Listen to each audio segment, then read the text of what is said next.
సంస్థాగత ఎన్నికల్లో భాగంగా జిల్లా అధ్యక్షుల నియామకంపై అధిష్టానం దృష్టి పెట్టింది. ఇప్పుడు ఈ అంశం ఉమ్మడి పశ్చిమ గోదావరి జిల్లాలో చర్చనీయాంశంగా మారింది. మార్పు చేర్పుల్లో భాగంగా ప్రస్తుతం ఉన్న అధ్యక్షుల్నే కొనసాగిస్తారా లేక కొత్త వారిని నియమిస్తారా అన్న అంశం మరికొన్ని రోజుల్లోనే తేలిపోనుంది. జిల్లా టీడీపీ అధ్యక్షుల మార్పులు చేర్పుల క్రమంలో ఉమ్మడి పశ్చిమ గోదావరి పరిస్థితి ఏంటి? రేసులో ఉన్న నేతలు ఎవరు? టీడీపీ అధిష్టానం ఆలోచనలేంటి? తెలుగుదేశం పార్టీ అధిష్టానం సంస్థాగత ఎన్నికల్లో భాగంగా జిల్లా అధ్యక్షుల నియామకంపై దృష్టి పెట్టింది. మార్పులు చేర్పులపై ఫోకస్ చేస్తోంది. ఈ కార్యక్రమంలో ప్రస్తుతం ఉన్న వారినే కొనసాగించాలా లేక కొత్త వారికి అవకాశం ఇవ్వాలా అన్న కోణంలో ఆలోచన చేస్తోంది. ఇక్కడే అధిష్టానం కొత్త విధానానికి తెరతీసింది. గతంలో మాదిరిగా ఏకపక్షంగా కాకుండా ఈసారి అభిప్రాయ సేకరణ ద్వారా జిల్లా అధ్యక్షులను నియమించాలని భావిస్తోంది. ఇందుకు అనుగుణంగా పార్లమెంటు నియోజకవర్గం స్థాయిలో త్రిసభ్య కమిటీలను ఏర్పాటు చేసింది. ఈ నేతలు ఆయా పార్లమెంటు కేంద్రాల్లో సమావేశాలను నిర్వహించి అభిప్రాయ సేకరణ చేయనుంది. త్రిసభ్య కమిటీ ఇచ్చే నివేదికల ఆధారంగా కొత్త వారిని నియమిస్తారా లేక పాత వారిని కొనసాగిస్తారా అన్నది తేలనుంది. ఉమ్మడి పశ్చిమ గోదావరి జిల్లాలో ప్రస్తుతం ఉన్నవారినే కొనసాగిస్తారా లేదా అన్న విషయం అభిప్రాయ సేకరణ ద్వారానే తేలనుంది. ప్రస్తుతం కొనసాగుతున్న ముగ్గురు అధ్యక్షులు అప్పటి పరిస్థితులు ఎన్నికల నేపథ్యంలో నియమితులైన వారే. ఎలక్షన్స్ తర్వాత టీడీపీ నేతృత్వంలో కూటమి ప్రభుత్వం అధికారంలోకి వచ్చినా సంస్థాగత ఎన్నికలపై వెంటనే దృష్టి పెట్టలేదు. ఇప్పుడు సర్కారు కుదుట పట్టడంతో కొన్ని నెలల క్రితం దీనికి శ్రీకారం చుట్టింది. ఈ పరిస్థితుల్లో జిల్లాలో ముగ్గురు అధ్యక్షుల భవితవ్యం త్వరలోనే తేలనుంది.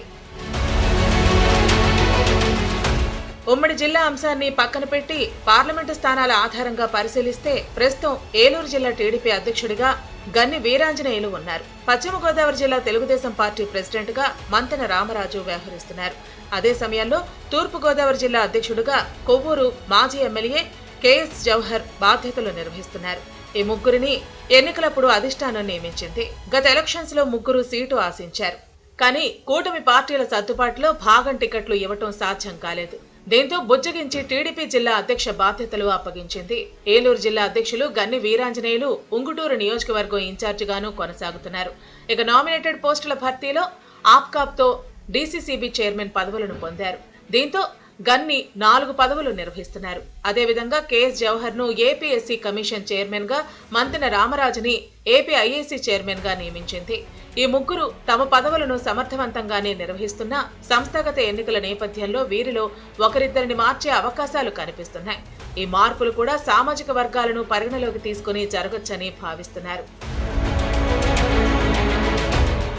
ఏలూరు జిల్లా టీడీపీ అధ్యక్షుడిగా గన్ని వీరాంజనేయులు కొనసాగడానికి సిద్ధంగానే ఉన్న 4 పదవులను నిర్వహిస్తున్న కారణంతో మార్చే అవకాశం ఎక్కువగా ఉందని టీడీపీ వర్గాల్లో వినిపిస్తోంది. ఈసారి బీసీ సామాజిక వర్గానికి ఇవ్వొచ్చని భావిస్తున్నారు. ఒకవేళ వెనుకబడిన తరగతుల నేతలు లేకపోతే అప్పుడు ప్రత్యామ్నాయంగా కాపు కమ్యూనిటీకి అవకాశం ఉంటుందన్న అంచనాలు ఉన్నాయి. తూర్పు గోదావరి జిల్లా టీడీపీ అధ్యక్ష పదవిని ఈసారి కమ్మ సామాజిక వర్గానికి ఇస్తే ఎలా ఉంటుందని అధిష్టానం ఆలోచిస్తోంది. ఈ జిల్లాలో 2 నేతల పేర్లు వినిపిస్తున్నాయి. జిల్లా పరిషత్ మాజీ చైర్మన్ ముళ్లపూడి బాపిరాజు, రాజమండ్రి సీనియర్ నేత గన్ని కృష్ణలో ఒకరికి అవకాశం ఉంటుందని భావిస్తున్నారు. ఇక పశ్చిమ గోదావరి జిల్లా అధ్యక్షుడు మంతెన రామరాజును మార్చే అవకాశం తక్కువ ఉందని పార్టీ వర్గాల్లో వినిపిస్తోంది. ఒకవేళ మార్చే పక్షంలో మళ్లీ క్షత్రియ సామాజిక వర్గానికి ఇస్తారా లేక కాపులకా అన్నది తేలాల్సి ఉంది. పార్టీ నేతలు భావిస్తున్నట్లు ఏలూరు బీసీలకు, రాజమండ్రి కమ్మ సామాజిక వర్గానికి పశ్చిమ గోదావరి క్షత్రియ నేతను జిల్లా అధ్యక్షులుగా నియమిస్తే కాపుల పరిస్థితి ఏమిటనే ప్రశ్న వస్తోంది. టీడీపీ ఆవిర్భావం నుంచి ఉమ్మడి పశ్చిమ గోదావరి జిల్లా అధ్యక్షులుగా ఎక్కువ శాతం కాపు సామాజిక వర్గ నేతలకే అవకాశం దక్కింది. ప్రస్తుతం మార్పు చేర్పుల్లో కాపులకు అవకాశం ఇవ్వకపోతే వారు పార్టీకి దూరం అవుతారనే వాదనను కొందరు నేతలు తెరపైకి తెస్తున్నారు. టీడీపీ అధిష్టానం ఏ నిర్ణయం తీసుకుంటుందో చూడాలి.